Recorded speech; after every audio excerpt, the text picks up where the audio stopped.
Hello. So I'm reading about the 1918 flu epidemic. You know, um, so I'm just obviously have to be careful what I say on here because they removed at least 2 or 3 of my videos and claimed I gave medical misinformation just for giving my opinions on things. So maybe they'll delete me from the universe for doing this or something, but we'll see. I'll try to see if I can be careful enough with my words that we can get around the the controls. Anyway, so the 1918 flu pandemic, it was, far beyond, anything that has ever really happened from like a respiratory, or at least for a very long time. It's the only thing that we have that much data on where it just followed none of the parameters of how how the flu actually acts. It didn't act like the flu.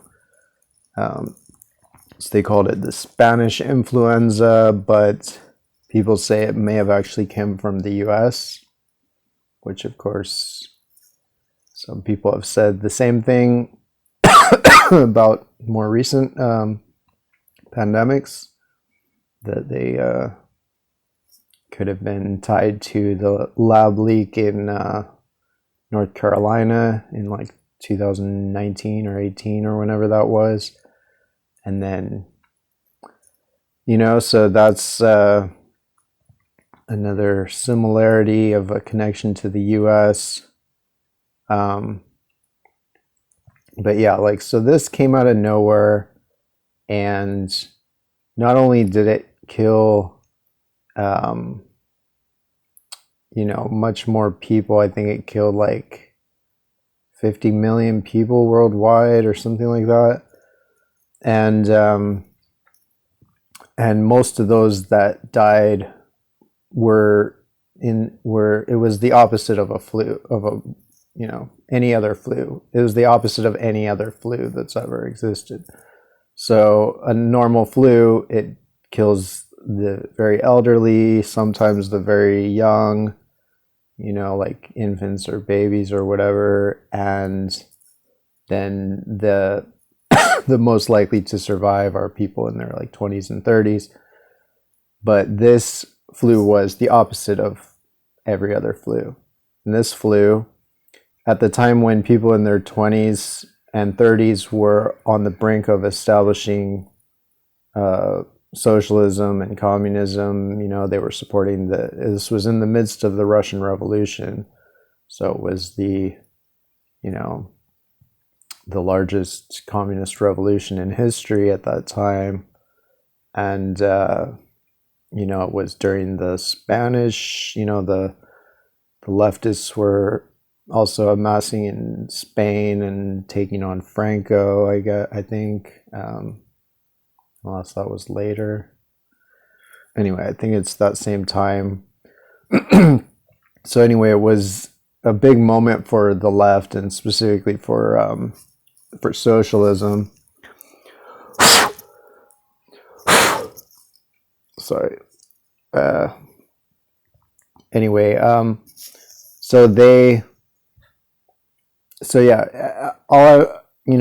I had to be careful what I say here, but all I'm saying is it was very, very convenient for an opposite flu to appear at that year. It was more opportune for the people who control this world than it has ever been. That was the most opportune time in the last 10,000 years to have an opposite flu that year. And that's the year that it appeared. So that can be a coincidence. You know, I Googled the history of bioweapons, biological weapons. Here's Britannica.com says one of the first recorded uses of biological warfare occurred in 1347, when Mongol forces are reported to have catapulted plague-infested bodies over the ramparts or whatever. So, you know, like we hear this stuff about Louis Pasteur and how supposedly nobody ever knew that diseases could be communicated, you know, like could be contagious, until Louis Pasteur in the, I don't know what, 1800s or something. So that's obviously nonsense because, you know, I think the whole reason they had leper colonies was because they thought stuff was contagious. Like, I think the myth that people didn't know what germs were, or, you know, I'm sure they might not have had the word germ, and they might not have known like what it looked like under a microscope, but people believed in contagion, and according to even Britannica. So either Britannica is the tinfoil, or in the, you know, the liar here, or the mainstream, the normal nonsense about how people never knew about germs is a lie. Let's see, Wikipedia, history of biological warfare. The earliest documented incident of the intention to use biological weapons is possibly recorded in Hittite texts of 1500 to 1200 BC, in which victims of tularemia, yada yada.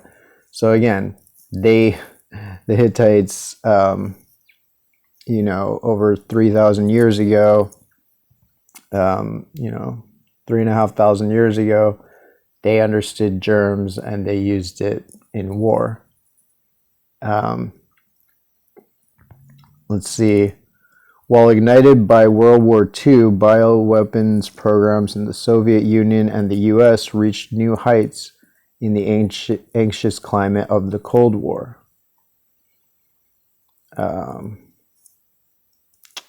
As early as the 14th century, Japanese used plague as a biological weapon during the Sino-Japanese War in the late 1930s and 1940s. They filled bombs with plague-infested fleas.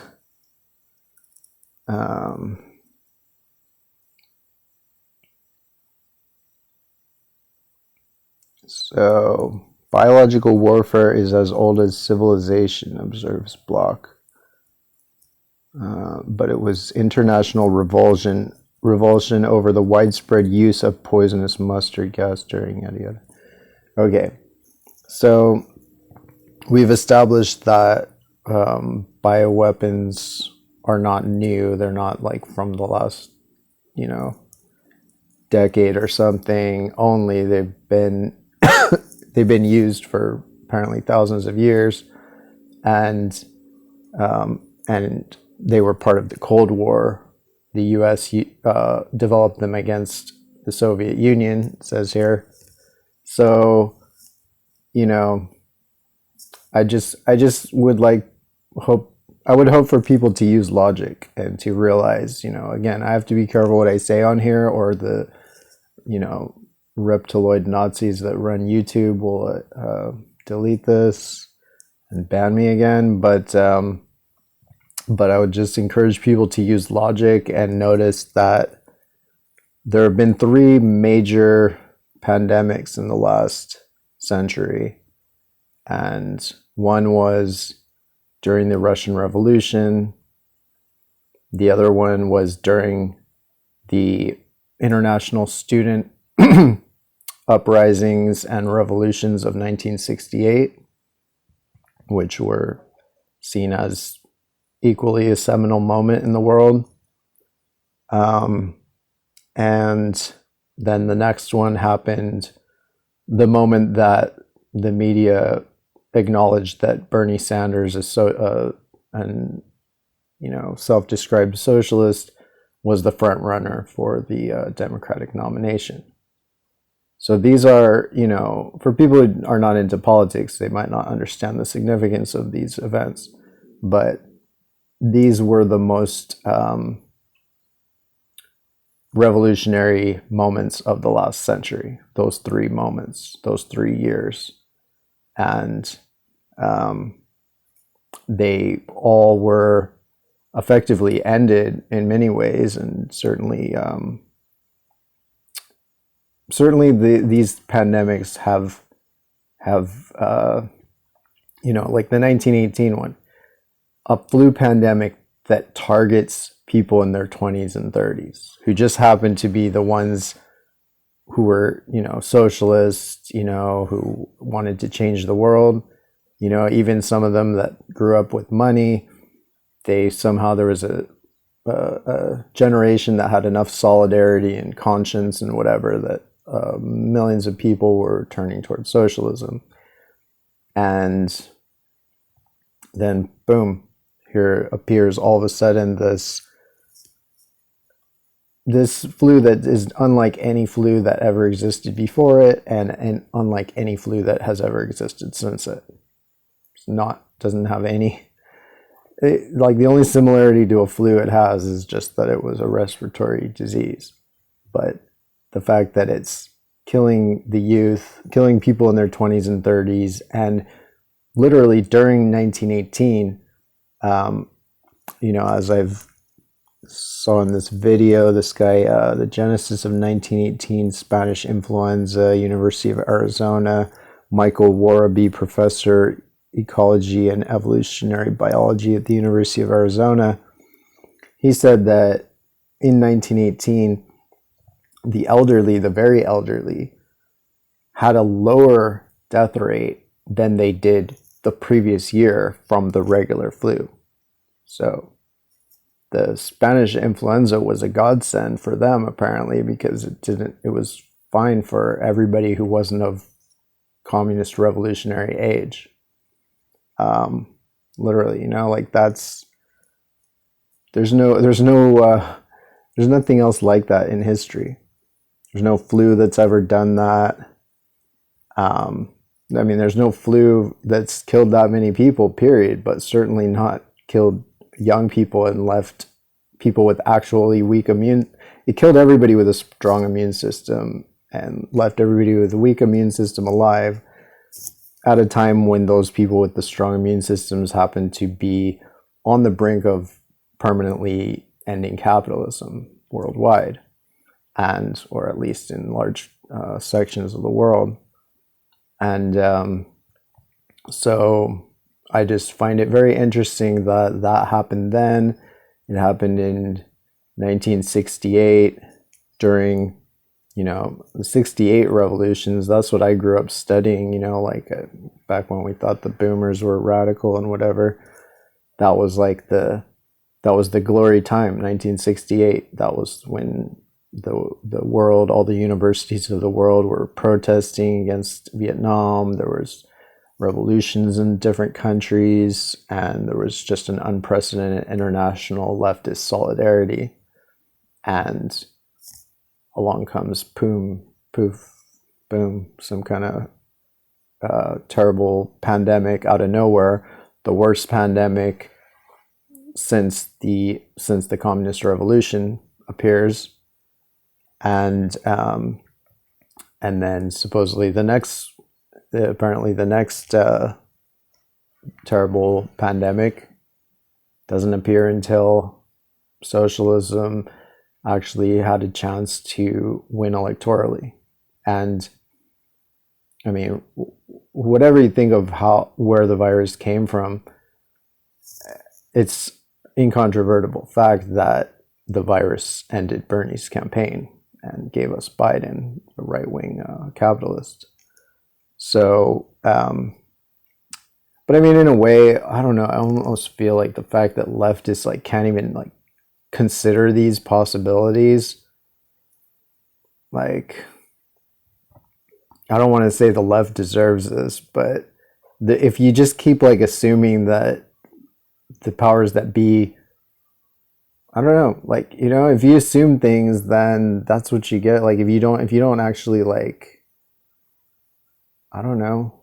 It's just like if you give to a Nigerian scammer, right? Like nobody's gonna feel that sorry for you. Like maybe a little bit the first time, but you know, if there's people around probably telling you like, no, that's Nigerian scammers. Like I seen this show and there was this guy and his son kept trying to get him to stop sending money to Nigerian scammers.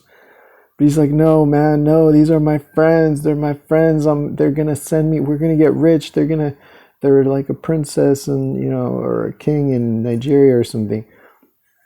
So it's like at a certain point you kind of stop feeling sorry for them, and that's like the people, the leftists who are like super anti-capitalist, supposedly anti-rich, and yet never question anything that the rich tell them, and never question anything that the government or the elites tell them. It's a funny thing. They're like, well, the corporations are evil, the rich are evil, but they would never lie to us. Certainly not about anything to do with medicine, or I don't know. They just have these blocks in their brain that, I mean, obviously nobody, only the worst scum would deserve to actually catch a virus. But the reality is that unless people are realistic, there's nobody else going to protect you. Unless you use common sense and realize that the government and the elites are not they're not Santa Claus, they're not Jesus, they don't care about you at all. Like they would kill you in a second if that was what the agenda required. So, I don't know, like the supposed leftists who are quote unquote anti-conspiracy theory, I hate more than I could ever hate anybody on the right, just because there's just something so disgusting about that mindset. Just like that's pure conservatism. I know that these people would call themselves liberals or leftists or progressives, but at the heart of their like mindset is hierarchy and deference. So they are arch conservatives. Anyway, but hopefully there are some people, I mean, I think there are some people even on the left that are questioning these things, and people who are politically unaligned, or people that consider themselves conservatives for whatever reason. So that's good. But so yeah, I can't really, I'm not even going to say what I think is the case because they'll ban me. But I'm just saying, use common sense, please. Like, I hope some people will use common sense. Just look at the record. It's like, I'm not showing something that's like far-fetched where I'm connecting all these like crazy dots. No, I'm literally just saying there's been 3 major pandemics in the last 100 years. There have been 3 major moments where the left seemed to be triumphant or on the brink of general triumph in the last 100 years. Those are the same 3 times. And so yeah, I'm just and it's evil that I can't like actually say my opinions about these things. It's very, very evil, and YouTube is evil. We really need a better platform. But maybe I might try out like Twitch, or I don't know, some of these other things too. But I mean, I'll probably still post here if they let me. But that's a pretty big if. Anyway, so, and that was an H1N1 virus, the 1918 one. So it means it has one gene that like basically opens your cells, or it's like the key, and then the other one is the one that creates the virus or like replicates the virus in your cells. And yeah, I don't know that much about that, but I mean, there's a lot of different viruses that are like H2N whatever. So maybe the fact that it's H1N1 might be sus, might be suspicious. Just the fact that it's 1 and 1 seems very, like as it, like if basically, if somebody was to try to make a virus, to try to make a flu virus, the first one they would make would be an H1N1 because that's the bare minimum. So whereas later ones might have like more recent ones have.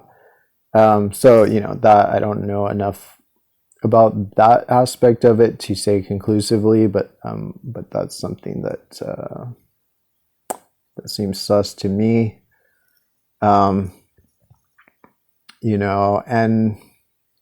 I mean, I honestly just think like the only way, there just has to be so much solidarity for the evil people in charge to like be stopped, because if there's enough people that they can turn against the other people, or at the very least if there's people who just keep their mouths shut and keep their heads down, then they can easily target the rest of us that don't, that stand up for them, stand up against them. And because they wouldn't need us as their workers or anything like that if they have like enough minions. And when they know that nobody will retaliate against them for anything they do to us, because the only other people there are just like sheep. So it's a very dangerous, it's a very dangerous world due to the U.S. and British governments more than anything else. They have really turned this planet into, the Western powers really, and the Holy Roman Empire. I don't know. There's been a lot of evil in history, but yeah, I think this is a time where, just the fact, like, if they are so afraid of us, because of Bernie or because of whatever it is, well, maybe they have some reason to be afraid. Maybe they have vulnerabilities. Think of that. That should give us encouragement. Because sometimes it seems like, oh, they're just impervious. But if they were so impervious, I don't think that the elites would always be freaking out about us so much. So anyway, yeah, that's one reason I was never. I don't know. I can't state my opinions about all these things, or really even present the different opinions about all these things without potentially getting banned. So I'll just leave it at that, but I'll say that anybody who is offended by this, at least speculation, I don't know, don't watch my videos then. And that's very scary that there are a lot of people who would be horrified just by this speculation. And those are the danger, those are the people who, if there's some like terrible, like disinfo, monsters in society, like we're supposed to be, it's really those people that are those monsters, the lockstep sheep. Anyway, so good luck to everybody in this shit world, and yeah, solidarity.